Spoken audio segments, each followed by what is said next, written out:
रामकृष्ण हरी. आजचा अभंग आहे, एथिचिया अलंकारे काय खरे पूजन, वैकुंठीच्या लावू वाटा सर्व साटा ते ठाई.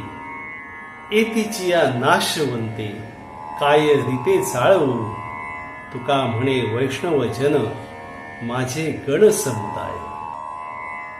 या अभंगामध्ये तुकाराम महाराज म्हणतात की पृथ्वी तळावरील क्षणभंगूर अलंकाराने केलेले पूजन हे खरे पूजनच नव्हे. खरे पूजन करण्यासाठी वैकुंठाचा मार्ग चालावा लागतो. त्यामुळे आम्ही सर्व लोकांना त्याच मार्गाकडे वळवू. तेथे शाश्वत सुखाचा भांडार मिळतो. इहलोकांतील सर्व सुखे आश्वासत आहेत.